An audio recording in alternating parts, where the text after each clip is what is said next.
Hello दोस्तों, googly kitchen में आप सभी का स्वागत है। तो आज मैं यहाँ पर काफ़ी टेस्टी सर्दियों में खाने वाली मेथी की कचौरी की रेसिपी लेकर आई हूँ। यह मेथी की कचौरी आज हम काफ़ी कम तेल में बनाकर तैयार करेंगे। इसे हम फ्राई नहीं करेंगे। मेथी जो है वह सर्दियों में खाने वाली चीज़ है। यह हमारे शरीर को काफ़ी गर्म रखता है, तो इसे हमें तरह तरह की रेसिपी बनाकर जरूर खाना चाहिए। तो यह जो मेथी की रेसिपी है उसे आज हम काफ़ी हेल्दी तरीके से बनाकर तैयार करेंगे।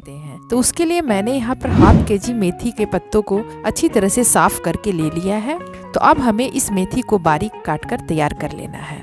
तो आप यहाँ पर देख रहे हैं मैंने मेथी के पत्तों को बारीक काट कर तैयार कर लिया है। तो अब हम इसे थोड़ा सा भून लेंगे। तो भूनने के लिए मैंने यहाँ पर एक कढ़ाई लिया है। कढ़ाई में हम 1 चम्मच हम तेल डालेंगे। इस तेल में फिर हम कटे हुए मेथी को डालेंगे और इसे हम थोड़ी देर के लिए भून लेंगे। मेथी को इसलिए भुना जाता है ताकि जो मेथी है वो अच्छी तरह से सॉफ्ट हो जाए। यदि मेथी सॉफ्ट हो जाए तो हमें आटा लगाने में काफी आराम हो जाता है।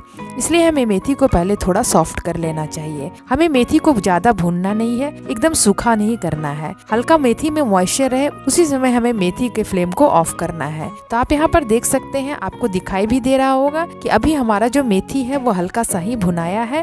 इसमें पानी वगैरह सूखा नहीं है। तो हमें इसी तरह से मेथी को 2 से 3 मिनट के लिए बस भुनना है, ज्यादा देर के लिए नहीं भुनना है। आप देख सकते हैं कि मेथी में जो पानी है वो अभी तक बरकरार है, या पानी सूखा हुआ नहीं है। इसी स्टेज में हम फ्लेम को ऑफ कर देंगे और जब हमारा मेथी गर्म रहे उसी समय हम इसमें आटा डालेंगे, क्योंकि गर्म गर्म मेथी में आटा डालने से जो हमारी कचौरी है वो काफी खास्ता बनकर तैयार होगी। आपको जितनी भी कचौरी बनानी है उतना आटा आप इसमें डाल सकते हैं। मैंने इसमें हाफ केजी आटा ऐड किया है। उसके बाद हम चम्मच की मदद से ही इसे अच्छी तरह से मिला लेंगे, क्योंकि अब काफी गर्म है। गर्म में हम इसे हाथ से अभी नहीं छू सकते हैं। उसके बाद हम इसमें स्वाद अनुसार नमक डालेंगे। उसके बाद हम थोड़ा सा अजवाइन और कलौंजी डालेंगे। उसके बाद हम इसे अच्छी तरह से पहले मिला लेंगे। अभी यह काफी गर्म है तो आप इसे हाथ से न छुएं। जब यह थोड़ा ठंडा हो जाए उसके बाद ही हम इसे हाथ से छुएंगे। हमें इसे पूरी तरह से ठंडा नहीं करना है। जब लगे कि इसे हम हाथ से छू सकते हैं तब हमें इसे हाथ से अच्छी तरह से मिला लेना है, क्योंकि मैंने इसमें मोयन वगैरह नहीं डाला है। हमने जब मेथी को भूनने के लिए कढ़ाई में जो तेल डाला था वही तेल अभी मोयन का काम करेगा, इसलिए हमें ऊपर से मोयन वगैरह नहीं डालना है। और गर्म मेथी में जब हम आटा को डालते हैं तो ऑलरेडी वह काफी खास्ता बनकर तैयार होता है। उसके बाद हमें थोड़ी थोड़ी पानी डालकर इसका आटा लगाना है। हमें इसमें ज्यादा पानी नहीं डालना है, क्योंकि हमें आटा जो लगाना है वो काफी सख्त लगाकर तैयार करना है, क्योंकि हमें इससे कचौरियाँ बनानी है, ना कि रोटी और पराठे बनानी है। तो अब हम इसे साइड में रख देते हैं। तो यहाँ पर मैंने कुछ उबले हुए आलू लिया है। मैंने आलू को 2 भाग में काट कर उबाल कर तैयार कर लिया था। तो अब इस आलू को हम अच्छी तरह से मैश कर लेंगे। मैंने यहाँ पर पोटैटो मैशर लिया है, उसी से हम आलू को मैश करेंगे। आप चाहे तो हाथों से भी मैश कर सकते हैं। हमारा जो आलू है यहाँ पर थोड़ा सा गर्म था, इसीलिए मैंने यहाँ पर पोटैटो मैशर का यूज किया है। तो आप यहाँ पर देख रहे हैं मैंने आलू को अच्छी तरह से मैश करके तैयार कर लिया है। तो अब हम इसे साइड में रख देते हैं। उसके बाद मैंने यहाँ पर एक तड़का पैन लिया है।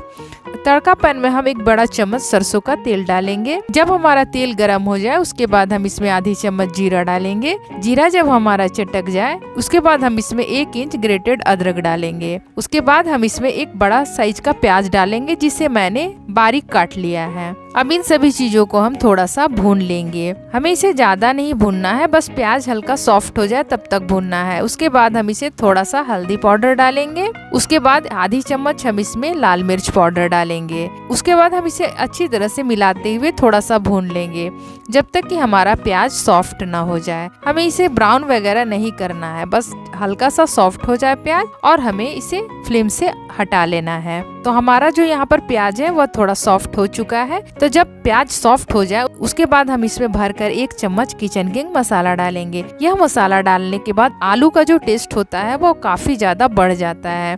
यदि आपके पास ये हो तो आप जरूर इसे डालें, नहीं तो आप थोड़ा सा यहाँ पर गरम मसाला भी ऐड कर सकते हैं। तो मसाला को डालने के बाद हम थोड़ा सा इसे अच्छी तरह से मिला लेंगे। हमें यहाँ पर मसालों को भूनना वगैरह नहीं है, बस मिला लेना है। उसके बाद ऊपर से हम थोड़ा सा कट किया हुआ करी पत्ता डाल देंगे और करी पत्ता को भी हम यहाँ पर मिला लेंगे। तो हमारा आलू वाला तड़का बनकर तैयार हो गया है। तो अब चलिए हम इस तड़के को आलू में मिला लेते हैं। हमने यहाँ पर आलू को भुना वगैरह नहीं है, बस ऊपर से तड़का लगा लेंगे और इसे हम अच्छी तरह से मिला लेंगे। तड़का पैन में थोड़ा बहुत मसाला लगा हुआ है, तो आलू की मदद से हम उसे अच्छी तरह से पोंछ लेंगे। हमें मसालों को वेस्ट नहीं करना चाहिए, तो अच्छी तरह से पोंछकर हम आलू में ही उसे मिला लेंगे। उसके बाद हम स्वाद अनुसार नमक डाल देंगे और नमक डालने के बाद हाथों से हम इसे अच्छी तरह से मिला लेंगे ताकि सारा मसाला का फ्लेवर आलू में आ जाए। तो यहाँ पर आप देख रहे हैं हमारा चटपटा सा आलू का मसाला बनकर तैयार हो चुका है। हमारा इतनी देर में आटा भी हमारा अच्छी तरह से सेट होकर तैयार हो गया है। तो यहाँ पर हम रोलिंग बोर्ड में थोड़ा सा आटा स्प्रिंकल करेंगे और एक बड़ी सी लोई लेंगे और इसे हम बेल लेंगे। जिस तरह से हम रोटियां बेलते हैं वैसे ही बेलना है, लेकिन हम इसे साइज में थोड़ा सा बड़ा बेलेंगे। साइड से हम थोड़ा थोड़ा कट कर लेंगे ताकि रोल करने में हमें आराम हो। तो यहाँ पर मैंने दोनों साइड से हल्का हल्का कट करके तैयार कर लिया है। उसके बाद मैंने यहाँ पर टोमेटो केचप लिया है। केचप को हम इसके ऊपर डाल देंगे। बच्चों को केचप काफी अच्छा लगता है, तो थोड़ा सा केचप ऐड कर देने से बच्चों को पता नहीं लगता है कि यह मेथी का बना हुआ है इसमें, क्योंकि हल्की सी मिठास आ जाती है। तो उसके बाद केचप को अच्छी तरह से हम फैला लेंगे। उसके बाद ऊपर से हम मसाले वाले आलू को डालकर अच्छी तरह से स्प्रेड कर लेंगे। तो आप यहाँ पर देख रहे हैं अच्छी तरह से स्प्रेड हो चुका है। उसके बाद हम इसे रोल कर लेंगे। तो आपको इसे टाइटली रोल कर लेना है। तो यहाँ पर मैंने रोल कर लिया है। उसके बाद हम इसे कट कर लेंगे। हम इसे 1-1 इंच में कट कर लेंगे। आप चाहे तो इसे पतले भी कट कर सकते हैं, लेकिन मैं यहाँ पर थोड़ी सी मोटी मोटी कट कर रही हूँ ताकि हमें कचौड़ियाँ बनाने में ज्यादा आराम हो जाए। तो 1-1 इंच की दूरी में हम इसे कट करके पहले तैयार कर लेंगे। तो आप यहाँ पर देख रहे हैं मैंने इसे कट करके तैयार कर लिया है। उसके बाद एक पीस को हाथों में लेना है और इसे अच्छी तरह से प्रेस कर लेना है। प्रेस करने से थोड़ा चपटा हो जाएगा। तो इसी तरह से सारे पीसेस को हमें हाथों में लेते जाना है, हल्का सा प्रेस करके चपटे करके तैयार कर लेना है। तो आप यहाँ पर देख रहे हैं सारे पीस को मैंने बनाकर तैयार कर लिया है। तो चलिए अब हम इसे सेक लेते हैं। तो हम इसे फ्राई नहीं करना है। आप चाहे तो इसे ड्राई तवे पर भी बिना तेल और घी से भी आप इसे सेक कर तैयार कर सकते हैं, लेकिन मैंने यहाँ पर पैन में थोड़ा सा तेल डाला है और इसमें हम सारे पीसेस को डाल लेंगे। आपको इसमें बस इतना ध्यान रखना है कि इसे जब भी सेकना है तो बिल्कुल लो फ्लेम पर हमें सेकना है। या लो फ्लेम पर धीरे धीरे सेकेगा तो काफी खस्ता बनेगा।